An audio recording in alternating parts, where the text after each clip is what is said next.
So hello engineers, मैं engineer Rupesh चिकाने, corporate और आप सभी के लिए सिविल गुरुजी। सो आज हम जान रहे हैं यहाँ पे कि हमारा जो यहाँ पे दिखाइए, आज हम यहाँ पर आए हैं कि जो हमारा स्लैब कास्टिंग हो रहा है उसका हम चेकलिस्ट कैसे कर रहे हैं। जब भी हम स्लैब की कास्टिंग करेंगे, स्लैब कास्टिंग जब होता है तो उसकी चेकलिस्ट क्या होती है वो हम जानने वाले हैं आज।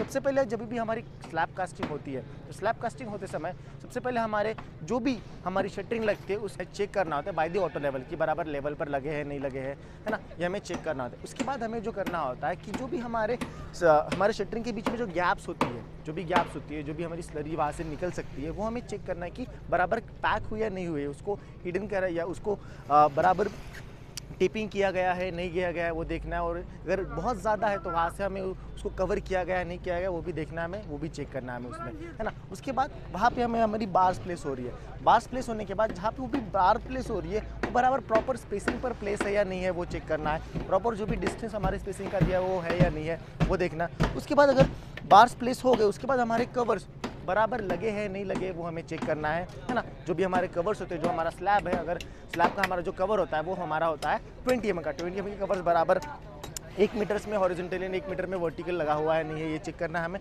है ना। 1 मीटर के अंतर पे हमारे डिस्टेंस पे हमारे लगे हैं नहीं लगे, 1 मीटर हमारे हॉरिजॉन्टल डिस्टेंस पर और 1 मीटर हमारे वर्टिकल डिस्टेंस पर लगे हैं नहीं, हमें चेक करना है।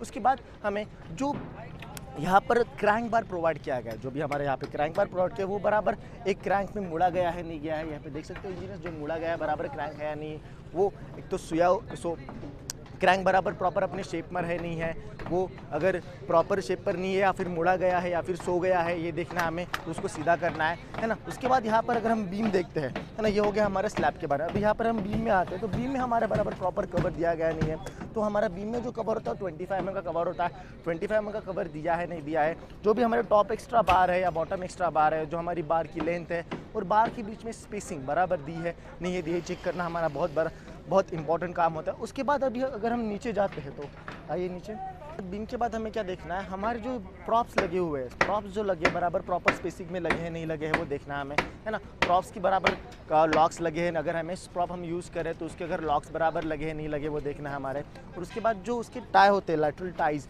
वो बराबर हमारे लगे हैं नहीं लगे हैं वो देखना है हमें, है ना। ये हमारी चेकलिस्ट में बहुत ज़्यादा इंपॉर्टेंट रोल करते हैं, क्योंकि जब भी हमारा अगर कास्टिंग होता है और जो भी हमारे लेबर्स कास्टिंग के लिए जैसे डंपिंग के लिए चल रहे हैं, जैसे कि यहाँ पे आप देख सकते हो जो भी हमारे लेबर है जो अब यहाँ पे वो गाड़ी लेके चल रहे हैं, तो ये गाड़ी लेके चल रहे हो डायरेक्टली यहाँ पे डंप कर रहे हैं यहाँ पे, है ना। तो उसकी वजह से हमारे प्रॉप्स बराबर काम करेंगे नहीं करेंगे, है ना। तो उसकी स्पेसिंग काफ़ी इंपॉर्टेंट होती है कि मेंटेन रहे, जिसकी वजह से जो भी ये चल रहे हैं, जो भी हम डंप कर रहे हैं यहाँ पे कंक्रीट, वो बराबर प्रॉपरली डंप हो सके और हमारा जो भी प्रॉप्स है उसका लोड अच्छे से सहन कर सके या बेयर कर सके, है ना।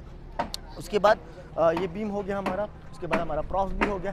प्रॉप्स के बाद हमारी जो भी मतलब ये कास्टिंग कर रहे हैं, कास्टिंग के पहले हमारा जो कास्टिंग हो रहा है, कास्टिंग के पहले हमें इस पूरे शटरिंग को क्लीन करना होता है। मतलब बार्स बिछ गए सारा, मतलब लेवलिंग हो गया, उसके बाद बार्स बिछ गए, कवर्स बिछ गए, और आज हमें कास्टिंग करनी है ना। आज हमें सुबह कास्टिंग करें तो उसके पहले हमें इसको वाटर से क्लीन करना है। जो भी यहाँ पे डस्ट है, जो भी धूल मिट्टी है, जो भी अगर हमारे लेबर्स होते हैं वो थोड़ा सा गुटखा खीनी खाते हैं, कुछ चाय पीते हैं तो उसके कप्स होते हैं यहाँ पे, तो वो सारा हमें कुछ क्लीन करना होता है, जिसकी वजह से अगर क्लीन नहीं करेंगे तो उसके जो भी डस्ट पार्टिकल्स है ये तो हमारा फिनिशिंग नहीं आएंगे, हमारे इसमें बॉन्ड अच्छा नहीं बनेगा, तो इसलिए हमें उसको भी क्लीन करना है ना। तो ये क्लीन करना हमारे 1 घंटे पहले है, जब भी हमारा कास्टिंग हो रहा है उसके 1 घंटे पहले हमें इसको क्लीन कर देना है ना। उसके बाद हमारे इलेक्ट्रिशियन का आपको ये दिख रहा है ना, इलेक्ट्रिशियन का हमारा एक सर्टिफिकेशन यहाँ पे हो चुका है। इलेक्ट्रिफिकेशन जो कंड्यूट हुआ है, जो भी हमारा कंड्यूट पाइप का यहाँ पे हुआ है, तो यहाँ पे हमारे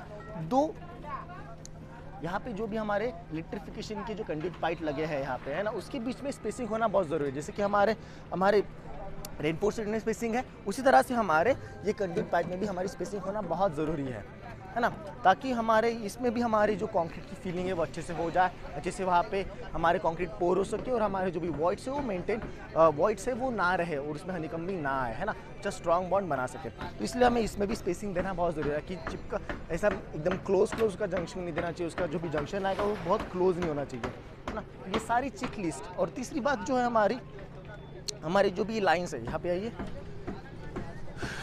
इतना यहाँ पे अगर आप चेक करें क्या करोगे तो जो भी हमारी शटरिंग लगी है हमारी साइड पर, है ना, जो हमारे आउटर साइड में लगी है बीम के, वो हमारी स्ट्रेट होनी चाहिए। अगर स्ट्रेट नहीं है तो हमारा जो बीम है वो अनरोटेटेड होगा, प्रॉपर एक शेप में नहीं आएगा। तो ये भी हमें चेक करना है with the help of line डोरी। तो लाइन डोरी से हमारी बराबर है, एक स्ट्रेट लाइन में है नहीं है, ये भी हमें चेक करना है, ताकि हमारा जो भी बीम का साइज़ है, बीम का हमारा जो भी क्या बोलते हैं साइज़ है वो अच्छे से आ जाए और हमारा जो कंक्रीट है एक ब्यूटीफुल शेप में आ सके, जो भी हमने साइज़ दिया वो साइज़ में रह सके और हमारे एक एस्थेटिक व्यू हमें मिल सके, है ना। तो ये सारी हमारी चेकलिस्ट होती है इंजीनियर्स यहाँ पर, है ना। तो यहाँ पे देख सकते हो आप हमारा जो है ना,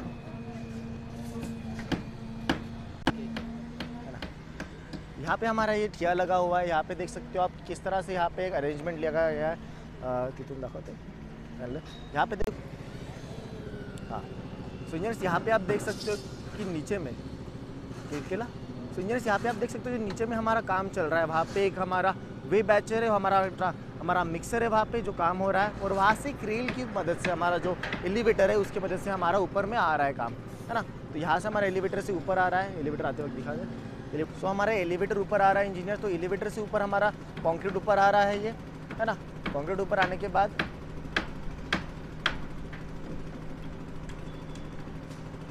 ये हमारा कंक्रीट आ रहा है इंजीनियर, एलिवेटर से हमारा कंक्रीट ऊपर आ गया है। अभी वहाँ से वो सीधा डायरेक्टली यहाँ पर डंप होगा।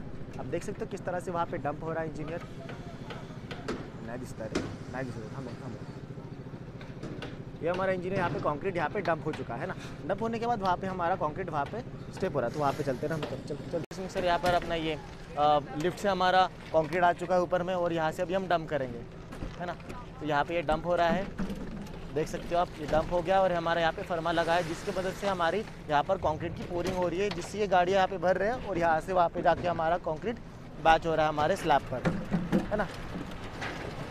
ये देखिए यहाँ पर किस तरह से अच्छे से उन्होंने एक फर्मा बनाया है, जिसकी वजह से वो वहाँ से कंक्रीट रोक रहे हैं और कंक्रीट को हमारे गाड़ियों पर डाल रहे हैं, और हमारे जो भी यहाँ पर प्लेस करना है हमारे कंक्रीट में, वहाँ पे दिखाए प्लेस कहाँ पर कर रहे हैं वो लोग, तो वहाँ पे वो लोग प्लेस कर रहे हैं हमारे कंक्रीट को। ये हमारे 2 दिन में 3 दिन में हमारे स्लैब कास्ट हो जाएगा इंजीनियर यहाँ पे।